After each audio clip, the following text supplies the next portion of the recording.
Hello guys, welcome back to our channel. என்னுடைய video நீங்கள் first time பார்க்குறதா இருந்தால் சப்ஸ்கிரைப் பண்ணிக்கோங்க, ஆளுங்கிற பட்டனை கிளிக் பண்ணிக்கோங்க. அப்போ தான் நான் போடுற வீடியோஸ் உங்களுக்கு நோட்டிஃபிகேஷனில் வரும். வீடியோ மிஸ் பண்ணாமல் பார்க்கலாம். இன்றைக்கி என்ன வீடியோ பார்க்க போகிறோம் அப்படின்னா, நம்ம தமிழ்நாட்டிலேருந்து மகாராஷ்டிரா வந்தோம் இல்லையா, அந்த ஃபர்ஸ்ட் டே பார்த்திங்கன்னா வீடு பயங்கர குப்பையாக இருந்தது. அதெல்லாம் எப்படி க்ளீன் பண்ணேன் அப்படிங்கிற வீடியோ தான் காமிக்கிறேன். நிறைய பேர் லாங் வீடியோ கேட்டிருந்தீங்க, ஸோ அதனால தான் நான் வந்து இந்த வீடியோ ஷூட் பண்ணிகிட்டு இருந்தேன். எப்படி க்ளீன் பண்ணேன், இவ்வளோ டஸ்ட்டாக இருந்தது, அதை நீங்கள் பார்க்கலாம். வேறு ஏதாவது பண்ணி வந்தீங்க அப்படின்னா இந்த வீடியோவில் ஒன்றும் இருக்காது. ஜஸ்ட் நான் வீடு ஃபுல்லாகவே க்ளீன் பண்ணுற வீடியோ தான் பார்க்க போகிறேன். யாருக்கெல்லாம் வீடு ரொம்ப நீட்டாக வச்சுக்கணும்னு நினைப்பீங்க, வீடு நல்லா க்ளீன் பண்ணணும்னு நினைப்பீங்களோ அவங்களுக்கு வந்து இந்த பார்க்குறதுக்கு இன்ட்ரெஸ்ட்டாக இருக்கும். சரி, வாங்க அப்படியே வீடியோக்குள்ளே போகலாம். ஃபர்ஸ்ட்டு பார்த்தீங்கன்னா பால்கனி பயங்கர டஸ்ட்டுங்க. ஃபுல்லாக புறாவோட எச்சமாக தான் இருந்தது. இங்கே நாங்கள் இருக்கிற பிளேஸ் வந்து கொஞ்சம் ஹைட்டான பில்டிங்கு, அதனால் புறா வந்து நிறைய இங்கே தங்கும். அதுவும் ஏசியோட அவுட்டோர் யூனிட் வெளியே தான் இருக்கா. கரெக்டாக அதுக்கு மேலே தான் வந்து உட்காருவாங்க. அங்கே தான் முட்டை போடுறது, குஞ்சு பொரிக்கிறது, அப்புறம் அவங்கள பறக்க வச்சு கூட்டு போயிடுறது, இதெல்லாம் நடக்கும். எப்போவுமே பார்ப்பேன். நான் வந்து அப்பப்போ க்ளீன் மட்டும் பண்ணி விட்டுருவேன். நான் பார்க்குற நேரம்லாம் அதை வந்து விரட்டி விட்டுருவேன், போயிடும். அப்புறம் நான் அங்கிட்டு போனதுக்கப்புறம் அவங்க வந்து இங்கே தங்கிக்குவாங்க. அப்புறம் கொஞ்ச நாள் விரட்டி விட ஆரம்பிச்சதுக்கப்புறம் வராமே இருந்துச்சு. சரி, வரல போல் அப்படின்னு நினச்சிட்டேன். அப்புறம் பார்த்திங்கன்னா நான் ஊர் போனதுக்கப்புறம் வந்து உட்காந்துருக்காங்க பால்கனியில். ஒரு 1 மந்த்தாக பார்த்திங்கன்னா கிட்டத்தட்ட ஒரு 50 நாள் கிட்ட நம்ம ஊருக்கு போயிருந்தோம் இல்லையா, அந்த 50 நாளில் இவ்வளோ டஸ்ட் இருந்திருக்கு. ட்ரிஷான் அப்பா வீட்டில் தான் இருந்தாங்க. ஆனால் அவங்க வந்து காலையிலே ஆஃபீஸ் போவாங்க, நைட்டு தான் வீட்டுக்கு வருவாங்க. இந்த பால்கனி டோரை ஓப்பன் பண்ணி கூட பார்த்துருக்க மாட்டாங்க அப்படின்னு தான் நான் நினைக்கிறேன். அதனால தான் இவ்வளோ எச்சம் அப்படி குமிஞ்சிருந்தது. பார்க்குறதுக்கே ரொம்ப ஒரு அருவருப்பாக இருந்த மாதிரி தான் இருந்தது. இதுக்கு முன்னாடி இப்படி இருந்ததே கிடையாது. இந்த வாட்டி ரொம்ப அதிகமாக இருந்தது. அதை ஃபஸ்ட்டு க்ளீன் பண்ணி விடுவோம் அப்படி சொல்லிவிட்டு அதை ஃபுல்லாக உட்காந்து க்ளீன் பண்ணி விட்டேன். பக்கெட் ஃபுல்லாக தண்ணியை ஊற்றி விட்டு அப்புறம் நல்லா விளக்குமாறு வச்சு தேய்ச்சி விட்டுட்டு எல்லாம் க்ளீன் பண்ணி முடிச்சப்புறமும் லைட்டாக ஸ்மெல் வந்த மாதிரி இருந்தது. அதுக்கு வந்து ஃபினாயில் இருக்குல்ல, ஸோ அதை தான் ஃபுல்லாக தெளித்து விட்டாச்சு. இப்போ அது ஓரளவு நீட் ஆயிடுச்சு. புறாவோட எச்சம் வந்து ரொம்ப ஆபத்து அப்படி சொல்லுவாங்க. நம்மளுடைய நுரையீரலில் அதிகமாக பாதிப்பை ஏற்படுத்தும் அப்படி சொல்லுவாங்க. எனக்கு அதனால் அது ரொம்ப பயமாகவே தான் இருக்குது. அதனால் என்ன பண்ணுறேன்னா, இப்போ ஆன்லைனில் நெட்டு ஒன்று ஆர்டர் போட்டிருக்கோம். புறா வந்து உள்ளே வராமல் இருக்கிறதுக்காக. நம்ம பால்கனியில் அந்த கம்பியாக இருந்தது இல்லையா, ஸோ அதை வந்து நெட் வச்சு அடைச்சிடலாம் அப்படிங்கிற பிளான் இருக்குது. ஆன்லைனில் ஆர்டர் போட்டு அதுவும் வந்துருச்சு. ட்ரிஷான் அப்பாவுக்கு தான் டைம் இல்லை. ஸோ வந்து அவங்க மாட்டி தந்துட்டாங்க அப்படின்னா இனிமேல் அந்த பிரச்சனை இருக்காது. ஸோ அதனால் வந்து அந்த ப்ராப்ளம் வந்து கிளியர் ஆயிரும். அப்படியே அதுக்கப்புறம் தலையெண்ணெய், பெட்ஷீட்டு இதெல்லாம் நேராக்கிறது, அப்புறம் நம்ம பெட்ரூமை ஃபுல்லாக பெருக்கி விட்டுறதுன்னு சொல்லி நீட் பண்ணியாச்சு. இங்கே வந்து வேலை கொஞ்சம் ஈஸியாக முடிஞ்ச மாதிரி தான் எனக்கு தெரிஞ்சுது. ஸோ அதனால் இப்போ பாருங்கள் நல்லாவே நீட் ஆயிடுச்சு. நம்மளுக்கு பால்கனியும் பாருங்கள் சூப்பராக நீட் ஆகிட்டு பிளாக் டாட்டாக இருக்குதுன்னு நினைப்பீங்க. இது வந்து பெயிண்ட், அந்த கம்பி கடிச்சிருக்காங்க இல்லையா, ஸோ அந்த பெயிண்ட் தான் அப்படி இருக்குது, வேறு எதுவும் இல்லை. ஸோ ஆல்மோஸ்ட் பார்த்திங்கன்னா எல்லாமே நல்லா க்ளீன் ஆகிடுச்சு. இப்போ வந்து நம்ம ஹாலுக்கு வந்துடலாம். ஹால் பார்த்திங்கன்னா பயங்கர டஸ்ட்டு. இதுக்கு காரணம் அப்படின்னா ட்ரிஷான் தான். இருக்கிற எல்லா விளையாட்டு ஜாமாவையும் அப்படி போட்டாச்சு. அது போக க்ரையான்ஸில் அந்த மேலே பேப்பர் இருக்கும் இல்லையா, அதையெல்லாம் உரிச்சு கீழே போட்டு அதையும் குப்பையாக்கியாச்சு.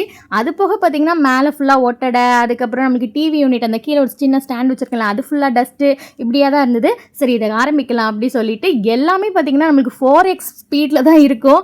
ஏன்னா வந்து இதெல்லாம் நான் ஸ்லோவாக பண்ணிட்டு இருந்தேன்னா பார்க்குறதுக்கு உங்களுக்கும் போர் அடிக்கும், வீடியோவும் பார்த்திங்கன்னா ரொம்ப லென்த்தாக போகும். அதனால தான் நான் எல்லாமே 4x ஸ்பீடில் போட்டிருக்கேன்.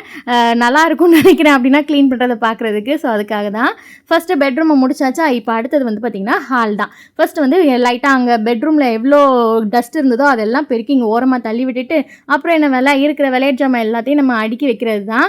பசங்க வீட்டில் இருந்தாலே, குட்டி பசங்க இருக்கிற வீட்டில் தெரியும், எப்பவும் பார்த்தாலும் இந்த விளையாட்டு ஜாமாவை நம்ம எடுத்து அடுக்கி வைக்கிறது தான் வேலையாக இருக்கும். ஒன்ஸ் அப்போ தான் எடுத்து அடுக்கி வச்சுருப்போம், மறுபடியும் அப்படியே வந்து தலைகீழாக எல்லாத்தையும் கொட்டி போட்டுருவாங்க. இப்படி தான் பண்ணுவாங்க. ஆனால் என்ன பண்ணுறது, விளையாடாமல் நம்ம விளையாடக்கூடாது அப்படின்னு சொல்ல முடியாது. அதுங்களுக்கு இப்போ தான் விளையாடுற வயசு. இன்னும் கொஞ்ச நாள் போனாங்கன்னா இந்த மாதிரிலாம் விளையாட்டு ஜாமான் வச்சு விளையாடலாம் மாட்டாங்க. ஸோ அதனால் அப்பப்போ எடுத்து வச்சுக்க வேண்டியதான். அப்பப்போ அவங்க கலைச்சி போடும்போது மறுபடியும் நம்ம அடிக்க வச்சுக்க வேண்டியதான், அவ்வளோதான். அப்புறம் வந்து ஒட்டடையாக மேலே இருந்தது இல்லையா, ஸோ அதை தான் வந்து எல்லாத்தையுமே எடுத்து விட்டுருந்தேன். அப்படின்னா தான் நம்ம பெருக்கிறதுக்கு அடுத்தது ஈஸியாக இருக்கும் அப்படின்னு.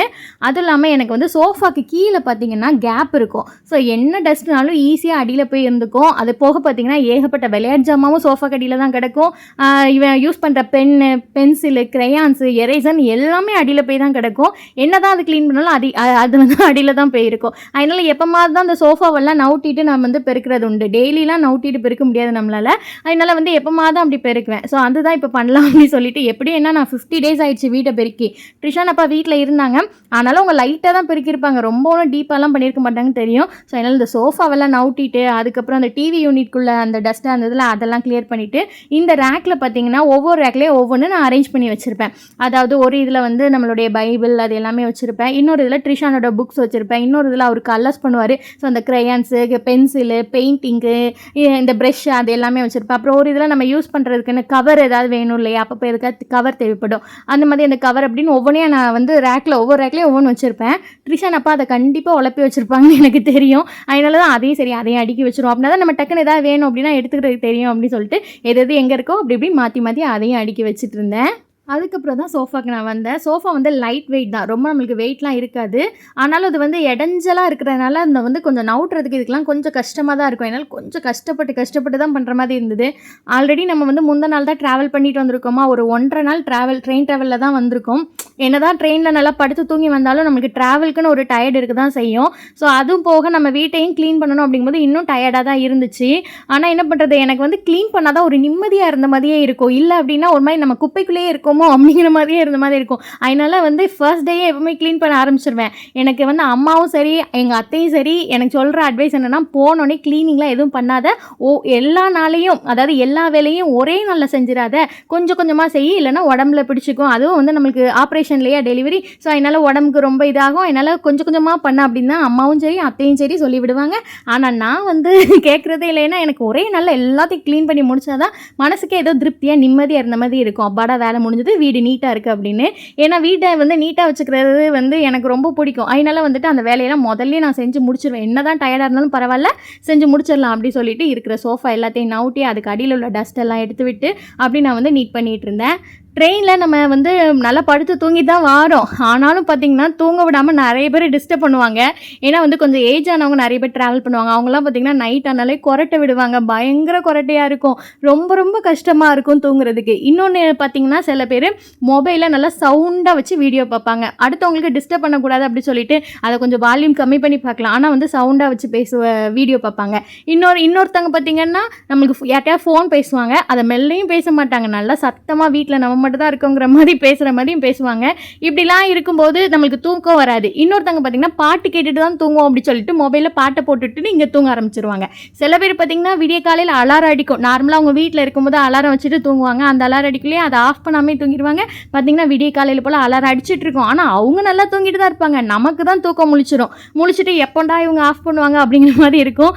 இவ்வளோ இதில் நம்ம தூங்கிட்டு ட்ரெயினில் வர்றோம் அப்படிங்கிறது ரொம்ப ஒரு கஷ்டமான விஷயம்தான். அதனால வந்து டயர்டாக தான் இருக்கும். ட்ரெயினில் வர்றவங்களுக்கு தெரிஞ்சிருக்கும் அப்படின்னு நினைக்கிறேன். ஆனாலும் இவ்வளோ டயர்டாக இருந்தாலும் பரவாயில்ல, நம்ம வீட்டை க்ளீன் பண்ணிடணும் அப்படிங்கிறது அதுதான் நமக்கு முக்கியம் அப்படி சொல்லிட்டு க்ளீன் பண்ணிட்டு இருந்தேன். இப்படி க்ளீன் பண்ணிட்டு இருக்கும்போதே முதுகெல்லாம் வலி, கை கால் எல்லாம் வலி. ஏன்னா ஒரு 50 நாள் நம்ம வீட்டு வேலை ஒன்றுமே செய்யவே இல்லையா. அத்தை வீட்லேயும் சரி அம்மா வீட்லேயும் சரி நல்லா உட்காந்து சாப்பிட்டது தான் மிச்சம், நல்லா சாப்பிட்டு தூங்கினது தான் மிச்சம்.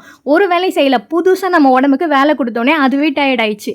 அதுக்கப்புறம் பார்த்தீங்கன்னா கையிலெல்லாம் காப்பு பிடிக்க ஆரம்பிச்சிருச்சு. ஏன்னா விளக்குமாறு பிடிச்சே ரொம்ப நாள் ஆயிட்டா.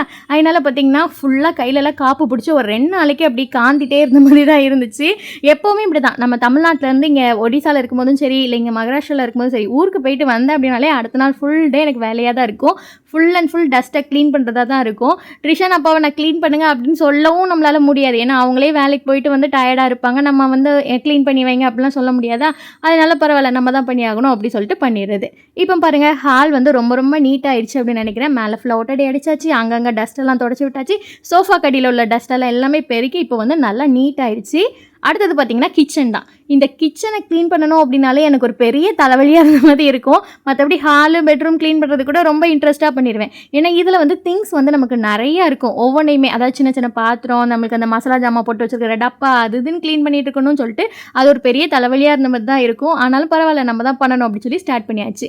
முன்னாடிலாம் பார்த்திங்கன்னா ஊருக்கு வரும்போது ஃப்ரிட்ஜெல்லாம் ஆஃப் பண்ணி வச்சுட்டு போயிடும். அதுக்கப்புறம் ஒரு ரிட்டன் வரும்போது, அதாவது மினிமம் ஒரு 20 நாள் 25 நாள் கழிச்சு ரிட்டன் வருவோமா, பார்த்திங்கன்னா பயங்கரமாக ஸ்மெல் வரும் ஃப்ரிட்ஜ் ஓப்பன் பண்ணாலே. ஏன்னா ஆஃப் பண்ணி வச்சுருக்குறோம், தண்ணி அது இதுன்னு லீக் ஆகி பயங்கரமாக ஸ்மெல் வரும். அதை வந்து ஃபுல்லாக கழட்டிட்டு நல்லா சோப்பெல்லாம் போட்டு க்ளீன் பண்ணி தான் வச்சுட்ருப்பேன். அதுக்கப்புறம் தான் நான் எனக்கு தெரிஞ்சு சரி நம்ம வந்து ஆஃப் பண்ணாமே போயிடலாம், ஆன்லேயே இருக்கட்டும் அப்படின்னா நமக்கு இந்த ஸ்மெல் கூட வராது அப்படி சொல்லிட்டு எப்போவுமே ஃப்ரிட்ஜை இப்போல்லாம் ஆன் பண்ணி வச்சுட்டு தான் போகிறது. அதனால் பார்த்திங்கன்னா நம்மளுக்கு லைட்டாக மட்டும் தொடச்சி விட்டால் போதும், நம்மளுக்கு ஸ்மெல்லோ இல்லை வேறு எதுவும் வராது. ஸோ அதனால் இப்போது அந்த வேலை கொஞ்சம் எனக்கு வந்து மிச்சமாயிருச்சு. அப்புறம் ஃப்ரிட்ஜில் உள்ள எல்லாமே க்ளீன் பண்ணி முடிச்சதுக்கப்புறம் நம்மளுக்கு கவுண்டர் டாப் மேலே வந்தாச்சு. இண்டக்ஷன் ஸ்டவ்வு, மிக்ஸி, அந்த சின்ன சின்ன டப்பா அது இதுன்னு அதெல்லாம் உட்காந்து ஃபுல்லாக க்ளீன் பண்ண ஆரம்பிச்சிட்டேன். ட்ராவல் வீடியோ போட்டிருந்தேன் இல்லையா, அதில் ஒரு சிஸ்டர் கமெண்ட் பண்ணியிருந்தாங்க, உங்கள் ட்ராவலை பார்க்கவே எனக்கு பயமாக இருக்குது, எப்படி தான் நீங்கள் இவ்வளோ தூரம் ட்ராவல் பண்ணி போகிறீங்க, எவ்வளோ டயர்டாக இருக்கும் அப்படி சொல்லியிருந்தாங்க. இப்படி வந்து புரிஞ்சுக்கிட்டவங்க ஓகே, எனக்கு ரொம்ப அந்த கமெண்ட் பார்த்தது ஹாப்பியாக இருந்தது. ஆனால் இதுக்கு முன்னாடி கிட்டத்தட்ட ஒரு 4-5 மாதத்துக்கு முன்னாடி ஒரு கமெண்ட் வந்திருந்தது. அதாவது நம்ம தமிழ்நாட்டுக்கு போகிறதுக்கு டிக்கெட் போட்டுட்டோம் அப்படி சொன்னதுக்கப்புறம், அதாவது வருஷத்துக்கு ஒரு வாட்டி அப்படி தான், முன்னாடிலாம் வருஷத்துக்கு ஒரு வாட்டி கிறிஸ்மஸ் செலிப்ரேட் பண்ணுறதுக்காக தான் ஊருக்கு போவோம். இப்போ தான் சம்மர் வெக்கேஷன்ட்டு இந்த டைம் போனேன். அதுக்கு முன்னாடிலாம் கிறிஸ்மஸ்க்கு மட்டும் தான் போகிறது. ஜான்வரி ஃபுல்லாக அம்மா வீட்டில் இருந்துட்டு பிப்ரவரி வந்து வந்துடுவேன். அதுக்கப்புறம் அடுத்த டிசம்பரில் தான் போவேன் அப்படி வந்து ஒரு வீடியோவில் சொல்லியிருந்தேன். அதில் வந்து ஒருத்தங்க கமெண்ட் பண்ணியிருந்தாங்க, ஏன் இங்கே இருக்கிற மகாராஷ்டிரா தானே, அதுக்கு எதுக்கு நீங்கள் வருஷத்துக்கு ஒரு வாட்டி வரீங்க, நீங்கள் வந்துட்டு அப்பப்போ வந்துக்கலாமே அப்படி சொல்லியிருந்தாங்க. இங்கே இருக்கிற மகாராஷ்டிராவை அது வந்து ட்ராவல் பண்ணுற நமக்கு தான் தெரியும் அப்படி சொல்லிட்டு, அது இல்லாமல் என்னுடைய ஃப்ரெண்ட்ஸ் நிறைய பேர் இருப்பாங்களே, இங்கே ஹஸ்பண்ட் கூட ஒர்க் பண்ணுறவங்க, அவங்களுடைய ஒய்ஃப் எல்லாமே நமக்கு ஃப்ரெண்ட்ஸ் தானே, அவங்க எல்லாருமே இந்த கமெண்ட் பார்த்துட்டு சொன்னாங்க, கொஞ்சம் கூட புரியாமல் பேசுகிறாங்க, எவ்வளோ தூரம் ட்ராவல் பண்ணி வர வேண்டியதாக இருக்குது, டிக்கெட் வந்து நம்மளுக்கு அவ்வளோ சீக்கிரத்தில் உடனே நம்ம நினச்ச நேரம் நம்ம போக முடியாது, நினச்ச நேரம் டிக்கெட்டும் நமக்கு கிடைக்காது, அவ்வளோ தூரம் கஷ்டப்பட்டு தான் ட்ராவல் பண்ணி வருவோம், ஆனால் அவங்க புரியாமல் பேசுகிறாங்க அப்படி சொல்லியிருந்தேன். அந்த கமெண்ட் பார்த்து எனக்கு கஷ்டமாக இருந்தது. ஆனால் வந்து அன்னைக்கு ஒரு சிஸ்டர் கமெண்ட் பண்ணாங்க, எவ்வளோ டயர்டாக இருக்குல்ல அப்படின்னு. சரி, நம்மளை புரிஞ்சுக்கிட்டாங்க அப்படிங்கும்போது அது ஒரு ஹாப்பியாக இருந்தது. கவுண்டர் டாப்லாம் பார்த்தீங்கன்னா பயங்கரமாக எல்லா திங்ஸையும் அங்கே தான் வச்சுருந்தேன். ஏன்னா பெட்ரூமில் ஏதாவது கிச்சன் ஐட்டம்ஸ் இருந்ததுன்னா தூக்கிட்டு வந்து நேராக கவுண்டர் டாப்பில் தான் வைப்போம். அதேமாதிரி ஹாலில் ஏதாவது கிச்சன் திங்ஸ் இருந்ததுன்னா அதையும் தூக்கி நேராக கவுண்டர் டாப்பில் தான் வச்சுப்போம். ஏன்னா ஃபைனலாக க்ளீன் பண்ணிக்கலாம் அப்படி சொல்லி தான் கவுண்டர் டாப்பில் இவ்வளோ வந்து சேர்ந்து கிடந்தது. அதெல்லாம் உட்காந்து அப்படியே தொடச்சி க்ளீன் பண்ணியாச்சு. அப்புறம் பார்த்திங்கன்னா இன்னொரு பக்கம் பாத்திரம் வந்து நிறைய சேர்ந்து கிடந்தது. எனக்கு பாத்திரம் வளர்க்குற வேலையே ரொம்ப ரொம்ப பிடிக்காத ஒரு வேலை தான். அதுவும் சிங்க்கு ஃபுல்லாக நிறைஞ்சு கிடக்கிற பாத்திரத்தை பார்த்தா சுத்தமாக எனக்கு கழுவணும் அப்படின்னே தோணவே தோணாது. அதனால தான் நான் அப்பப்போமே கழுவி வச்சுருவேன். எப்போல்லாம் சமையல் முடிக்கணும் அப்போல்லாம் கொஞ்சமாக கிடக்குமோ அப்பப்போ கழுவி வச்சுருவேன். அப்படின்னா நமக்கு வேலையும் கொஞ்சம் ஈஸியாக இருக்கும். மொத்தமாக கிடந்ததுன்னா கழுவுறதுக்கும் தோணாது, அதை பார்த்தாலுமே ஒரு மாதிரியாக இருக்கும்.